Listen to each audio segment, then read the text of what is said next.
1857चा महाउठाव आणि त्यानंतर भारताच्या इतिहासात असा एक मोठा राजकीय भूकंप झाला ज्याने लिटरली सगळंच बदलून टाकलं. काय होता हा ऐतिहासिक बदल? विचार करा, 100 वर्षांहून अधिक काळ संपूर्ण भारताला लुटणाऱ्या ईस्ट इंडिया कंपनीसारख्या महाकाय सत्तेचा अस्त चक्क रातोरात कसा होला असेल.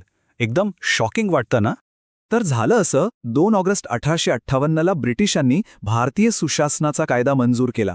एका फटक्यात ईस्ट इंडिया कंपनी कायमची बरखास्त झाली आणि भारताची सत्ता थेट इंग्लंडच्या महाराणीच्या म्हणजेच ब्रिटिश क्राऊनच्या हातात गेली.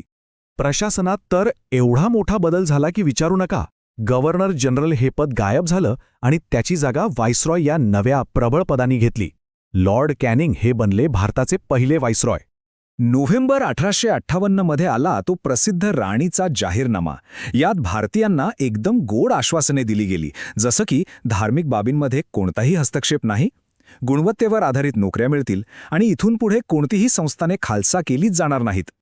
पण थांबा, या सगळ्या गोड आश्वासनांमागे एक वेगळंच सत्य दडलं होतं. लष्कराची पूर्ण पुनर्रचना केली गेली. पुन्हा उठाव होऊ नये म्हणून भारतीय आणि युरोपियन सैनिकांचं प्रमाण चक्क 1:2 असे निश्चित केले गेले.